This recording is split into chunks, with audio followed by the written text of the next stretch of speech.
This week's Torah portion of Toldot, they say there's in Judaism this culture of asking questions, right? We always talk about that. Jews have this obsession with asking questions. We see this in the Talmud. When I read Parshat Toldot, it is clear where this comes from. Toldot is about the birth of the Jewish people. It is almost as if the creation of God, Genesis, Noah, Abraham discovering God, is all meant to lead us to this important Torah portion, Toldot, the birth of the Jewish people. And I got to tell you, when I read this, it seems to me the most ambiguous, unclear, brilliant story ever to have been written. I challenge you to read this story from beginning to end with no commentators and see if you can follow the logic in the story. There is no logic. There simply is no logic. And I think this is where it starts. It's understanding the actions. Why? I'll give you an example. Jacob is born, and he suddenly has this idea in his mind. He wants to buy the rights, the elder boy's rights, Esau's rights, to gain the blessings. Where does this come from? Why does Jacob decide he wants to do this? And more so, when he buys the rights for a bowl of lentil stew or lentil soup, Esau accepts this. If Esau accepts this, and if this was a deal between them, why didn't Jacob go to his parents and say, hey, guess what? I'm now the Bechor, I'm now the elder son, so Isaac, you're meant to bless me first. But silence. What's going on?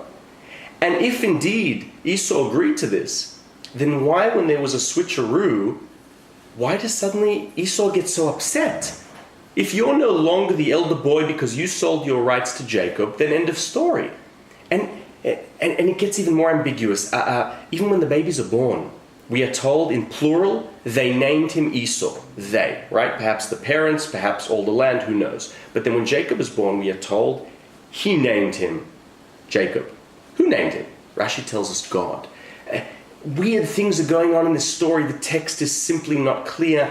I'll give you one final example at the very end. After this whole switcheroo has happened, Rivka, we are told that Esau, in his heart, has decided he wants to kill Jacob. He hasn't told this to a soul.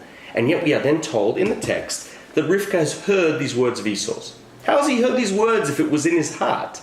Was it divine providence? Was it God? This is what commentators say, but nothing makes sense. But in any event, she goes to Isaac and says, look, I'm worried for my son. He can't marry a local girl. We have to send him off to where I come from.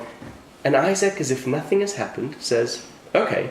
He then brings Jacob, he blesses him. El Shaddai, the God that appeared to my father Abraham, may he bless you, and so on and so forth, as if nothing has happened. What is going on here? I challenge us to make sense of the story. There are so many questions here, and there is only one thing that seems to be clear. God's words to Rivka. When the two babies are battling, there's a ruckus in her womb, she goes and inquires with God what is going on. And God's words are the only clear words in the story. God says to her, there are two nations in your belly. One is stronger than the other. The elder, Esau, is going to bow down to the younger one, to Jacob. This is the only clear thing that we know. We know this is what's meant to happen. We have no idea why and how this answers or explains thousands of years of bitterness, of anti-Semitism, and how we can reach through this story by grappling, by answering these questions, getting to that bittersweet, to that sweet ending. Thoughts on Toldot. Shabbat Shalom.